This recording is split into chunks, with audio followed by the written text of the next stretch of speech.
Let's get to Ford. American-bred Ford now on the hunt for real estate, possibly outside the U.S. Ford announcing it is going to move the manufacturing of its Focus and its C-Max from Wayne, Michigan to a new location. This was supposed to be a routine announcement. Instead, Ford's CEO fired the first shot in a corporate war that's now shaking the White House to its foundation. No drama, no spin, just raw surgical truth. Trump's tariffs aren't policy. They're a wrecking ball aimed straight at American factories. 60% of Ford's parts now trapped behind new trade walls.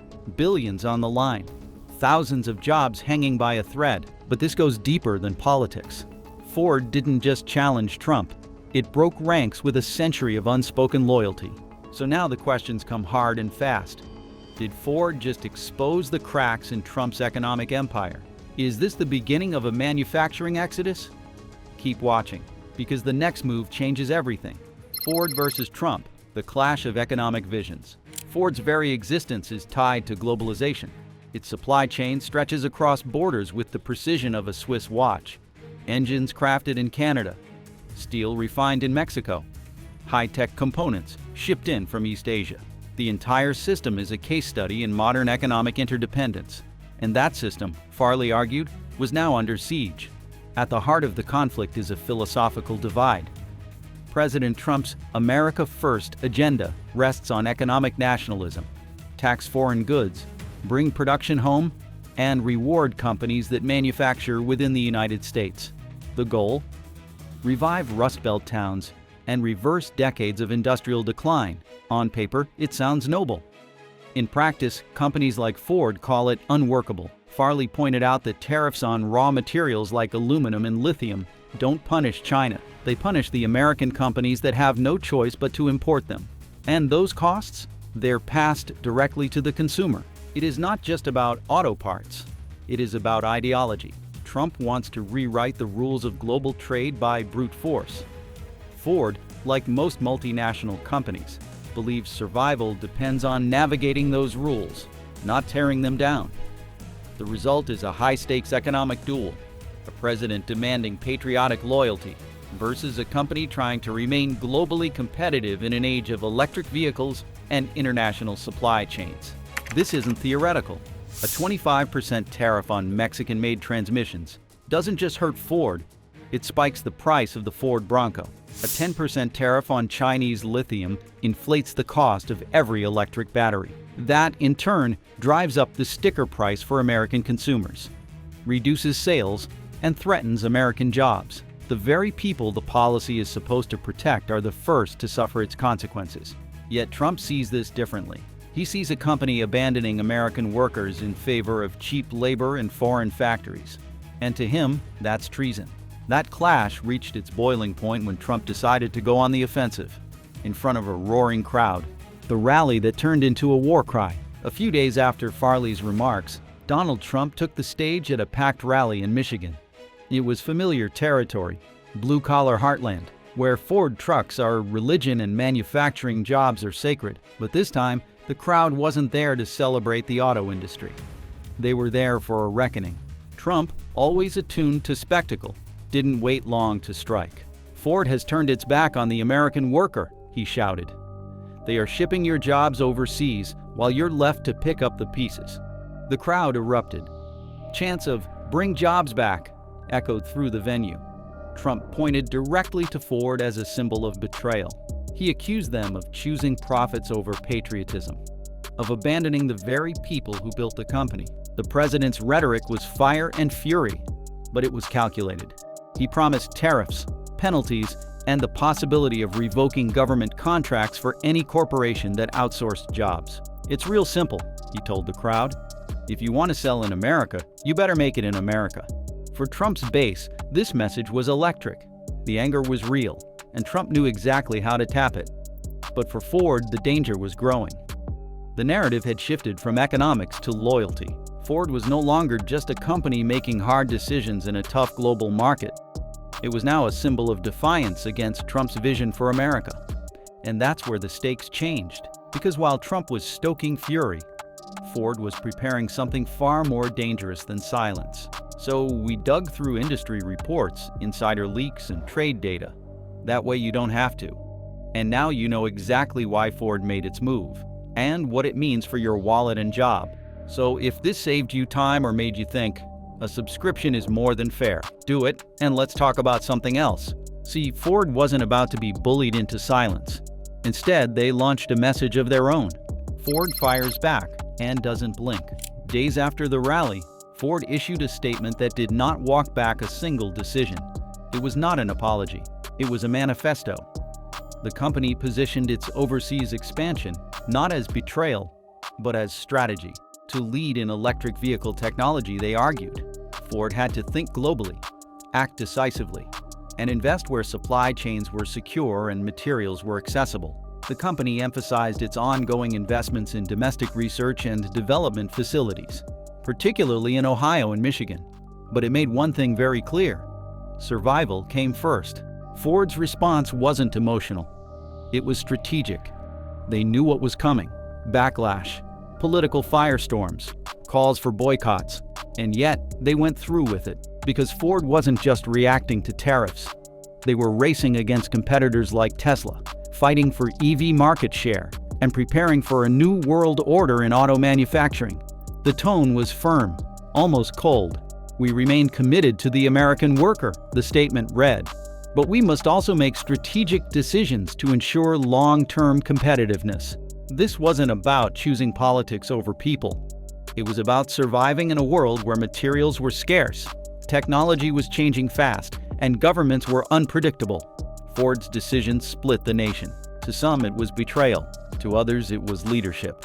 But no one could deny one thing: the company had just drawn a line in the sand. So what drove Ford to this moment? Death by tariff. Ford's economic trap. Ford's move to go global wasn't a betrayal. It was a desperate response to a financial noose tightening with every new tariff.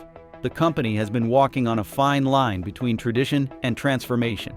But by the time President Donald Trump reintroduced his aggressive trade agenda in early 2025, that line had vanished. Lithium, steel, and aluminum, the very bones of an electric vehicle, were now subject to severe tariffs. The numbers didn't lie. Aluminum costs surged by over 20%. Steel, already volatile, became even more expensive thanks to a 25% surcharge on Canadian imports. And lithium, the lifeblood of battery production, became prohibitively expensive under a 10% import penalty from China. For Ford, which was scaling production of its electric pickup trucks and crossover vehicles, this was a financial bloodbath. Even beyond the tariffs, the fragility of the global supply chain had become a dangerous liability. Delays in shipping, raw material shortages, and semiconductor gaps all stacked up, slowing down Ford's transition to electric just when the market was accelerating. Electric vehicles operate on tight margins. Unlike gasoline-powered cars, where parts and processes are deeply optimized, electric vehicle manufacturing requires precision, timing, and volume to remain profitable. Every percentage point of increased cost pushes production deeper into the red. Ford's leadership had spent the past 2 years pouring billions into battery development, next-generation factories, and high-tech platforms. But all of it was built on a financial foundation that tariffs were now shaking apart. Trump's messaging may have sounded patriotic, but for manufacturers, it created an environment where building in the United States became the most expensive option. The company wasn't just looking at spreadsheets. They were forecasting survival. Economists warned that continuing along the same path would likely result in production cuts, layoffs, or even program cancellations. The electric vehicle revolution wasn't slowing down, but Ford's ability to compete in it was. And while the numbers told one part of the story, the real drama was unfolding behind closed doors. Inside the boardroom, when Ford flipped. It didn't happen on stage. It didn't come through a press release. It happened in a quiet conference room in Dearborn, Michigan, surrounded by whiteboards, internal reports, and global forecasts. Ford's top executives reached the breaking point. The debate wasn't about whether tariffs hurt the business. That much was obvious. The real fight was whether Ford would hold the line and risk collapse, or pivot globally and risk its reputation. Inside that room, there were arguments, heated ones. Some senior voices believed the company had a patriotic obligation to stay the course. keep production in Kentucky, Ohio, Michigan. But others, especially on the electric strategy team, laid out the brutal math. Build electric vehicles in the United States under current tariffs, and you lose money on every unit. Move key elements abroad, battery cells, final assembly, materials sourcing. And not only do you save costs, you gain speed. One executive reportedly asked, "Do we want to make headlines for being loyal? Or do we want to be around in 5 years?" That line, according to insiders, shifted the room. Eventually, the decision was made. Ford would restructure a significant portion of its electric vehicle manufacturing toward international hubs. Locations in Europe, Southeast Asia, and Mexico would play a larger role. It wasn't about abandoning America. It was about keeping the company alive. Before the decision went public, the media team crafted the messaging carefully. The phrase strategic adaptation was chosen over cost-saving measure. In internal memos, the move was described as a pivot toward innovation. But the people in that boardroom knew the truth. This wasn't about politics. It was about outrunning an existential threat. Ford's choice wasn't just about politics. It was about keeping pace with a relentless competitor. The end of tradition, workers left behind. In the assembly lines of Detroit, Toledo, and Louisville, the headlines didn't read like innovation. They read like betrayal. For many Ford workers, some second or even third-generation employees, this wasn't a strategy shift. It was the end of something sacred. In local union halls, members gathered to make sense of the news. What would it mean for their hours, their job security, their pensions? Ford has always represented stability in places where opportunity was already rare. Now that pillar was beginning to crack. One worker in Kentucky summed it up. "They say they're still investing in America, but what does that mean when your line shuts down?" Another added, "We made them what they are. Now they're cutting us loose for efficiency?" The mood wasn't just anxious, it was bitter. Union leaders scrambled to get reassurances from Ford's executives. They demanded clarity, guarantees, and a seat at the table. But the conversations were vague, the details light. Ford's leadership maintained they were still investing in US-based R&D, advanced manufacturing, and high-skilled technical jobs. But that did little to comfort workers who didn't have coding experience or battery specialization. This isn't just about economics. It's about identity. Ford's name was etched into the soul of America's working class. And in their eyes, that name had just been traded for a spreadsheet. And that betrayal was about to ripple all the way to Washington. Washington cracks open. The backlash in Washington was immediate and furious. Ford's announcement didn't just spark headlines. It sparked hearings, speeches, and a sudden scramble across both aisles of Congress. What started as a company pivot became a national crisis. Republicans close to Donald Trump quickly went on the offensive, calling for punitive measures against Ford and accusing the company of selling out the American worker. But inside closed-door briefings, there was confusion, fear, and a dawning realization. This wasn't just about Ford. It was about the unraveling of American manufacturing policy. Some lawmakers tried to maintain appearances. They echoed Trump's messaging, blaming globalization, vowing to punish disloyalty, and calling for investigations into corporate offshoring. Others, especially a growing number of Democrats and centrists, saw things differently. To them, Ford's move was painful, but inevitable. It was a response to decades of policy stagnation, technological complacency, and over-reliance on outdated trade models. In committee rooms and backroom strategy sessions, the auto industry quickly became a proxy war for the nation's economic soul. Should the United States protect legacy industries at any cost, or embrace a future built on global competition and energy innovation? Senators from Michigan and Kentucky demanded job guarantees.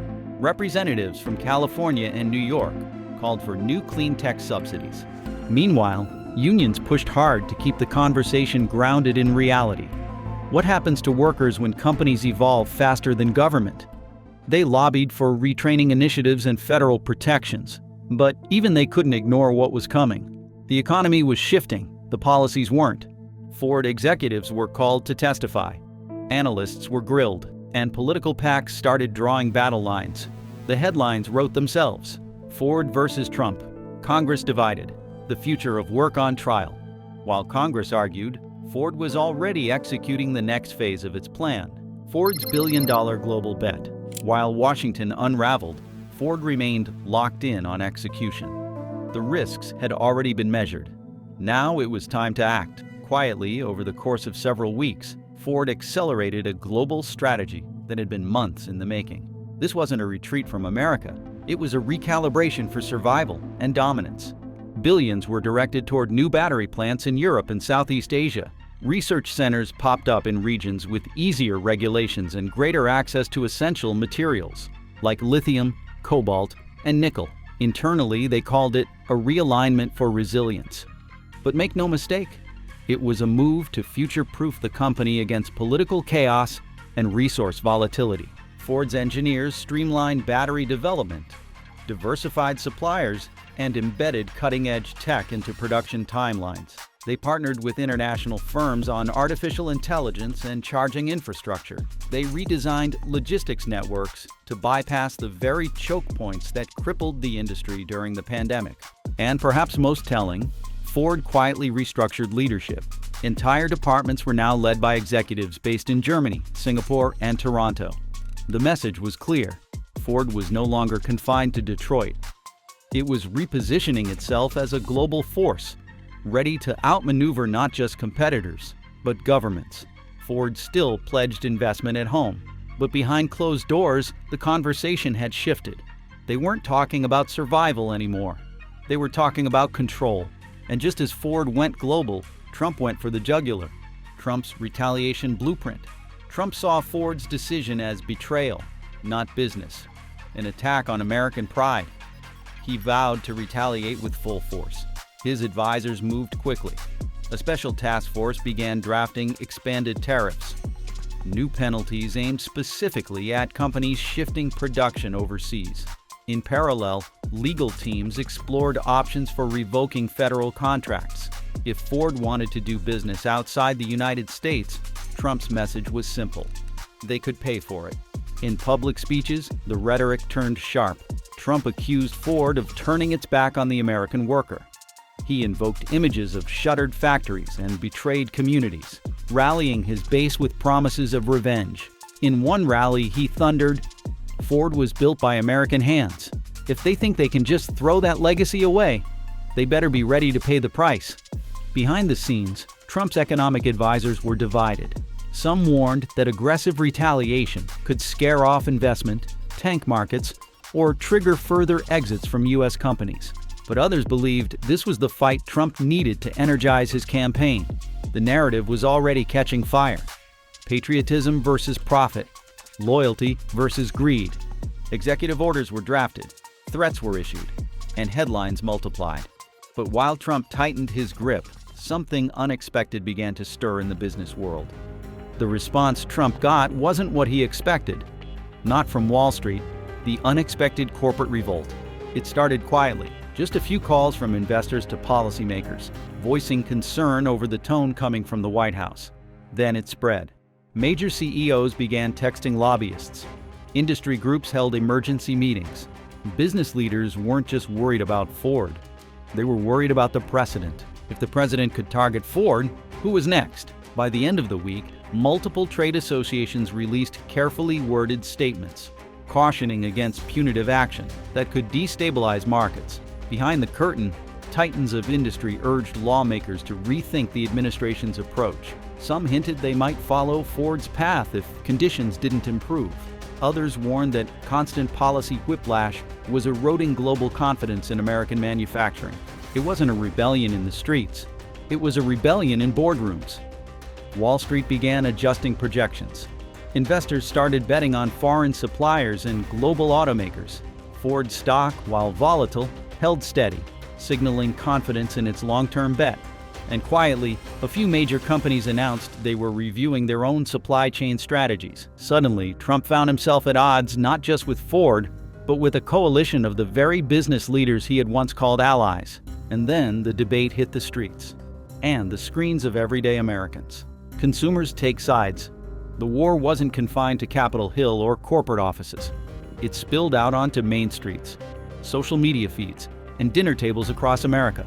Ford's decision and Trump's fury ignited something far deeper than a policy dispute. It became a culture clash. Online, hashtags like #boycott Ford began trending. Viral videos showed pickup owners peeling Ford decals off their trucks. Pundits on conservative talk shows called the company traitorous. They built their name on our backs, and now they're cashing in overseas. One host blasted, but that wasn't the whole story. A counterwave of support quickly emerged. Environmental groups, tech enthusiasts, and younger progressives rallied around Ford's pivot. They praised the company for choosing long-term innovation over short-term politics. Hashtags like #future. With Ford pushed back against the backlash, clean energy advocates celebrated the move as a sign that legacy brands could still lead the electric revolution. Ford, recognizing the divide, launched a full-scale PR campaign. Commercials highlighted its continued investments in American research and development. Interviews with executives emphasized job creation in future-focused industries. Battery tech, software, sustainability. They didn't deny the shift abroad. They reframed it as a bridge to the future, not a betrayal of the past. But the damage was already done. Communities felt abandoned. Progressives saw a corporate giant finally breaking free from political hostage-taking. The country was split, not just over a company's strategy, but over what it meant to be American in a rapidly changing world. But while consumers were fighting on Twitter, Ford's competitors were quietly rewriting their own strategies. The industry starts to fracture. What Ford did in public, other automakers were now doing in silence. The boardrooms at General Motors, Toyota, Stellantis, and even Honda lit up with emergency meetings. Executives analyzed tariffs, supply lines, and political exposure. Some moved fast, others waited, but all of them were watching. Stellantis, parent of Jeep and Dodge, announced a review of its North American operations. General Motors hinted at expanding its partnerships with South Korean and European suppliers. Toyota began doubling down on electric vehicle production in Southeast Asia. Even Tesla, long hailed as the most American of EV brands, tightened its grip on international supply networks. No one wanted to be Ford, but no one wanted to be left behind either. The shift wasn't just about avoiding Trump's wrath. It was about future-proofing. With governments across Europe and Asia ramping up clean energy mandates, the global EV race had turned into a sprint, and companies that couldn't move fast, geographically or technologically, would lose. Some manufacturers chose to stay loyal to U.S. production, hoping that political winds would shift. Others followed Ford's blueprint, quietly diversifying their infrastructure abroad. And investors took note. The markets rewarded flexibility. They punished stagnation. Ford had made the first move, but it wouldn't be the last. But this wasn't just an industrial shift. It was a warning about the jobs of tomorrow: automation, EVs, and the new worker. In cities that once thrived on steel and rubber, something harder to measure was beginning to fade: identity. For over a century, the American auto worker had represented stability, dignity, and the pride of building something real. But electric vehicles and automation were rewriting that story. EV production doesn't require as many hands. Robotics handle more of the assembly. Software, not wrenches, is now the backbone of a car's soul. And that means fewer jobs, different skills, and a future that many legacy workers are unprepared for. Unions across the country raised alarm bells. They called for retraining programs, government support, and enforceable job transition guarantees. But progress was slow. Funding stalled. Political will was inconsistent. And workers, they were caught in the middle, told to adapt while the ground shifted beneath them. The irony is that many of these changes weren't even driven by greed. They were driven by inevitability. Batteries are replacing engines. Touchscreens are replacing dials. And coding is replacing craftsmanship. Ford's move, controversial as it was, pulled back the curtain on something much bigger. America wasn't just losing jobs. It was losing the definition of what a job looked like. And many feared that in this brave new world of clean energy and global markets, there might not be a place for them at all. And all of it leads to one final, unavoidable question. Who really controls America's future? Is the future of American industry written in Washington or in the balance sheets of global corporations? That's the question Ford's rebellion forces us to confront.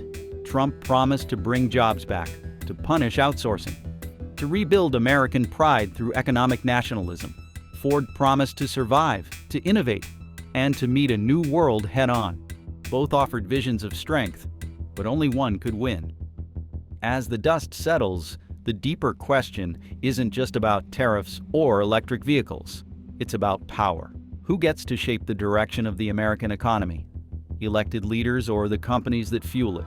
What happens when patriotism and profit no longer point in the same direction? Ford made its decision. Trump responded. Congress cracked. The market shifted. And millions of Americans were left to wonder where they stood in a country where globalization wasn't a choice. It was a current too strong to fight. Drop a comment. Who do you stand with?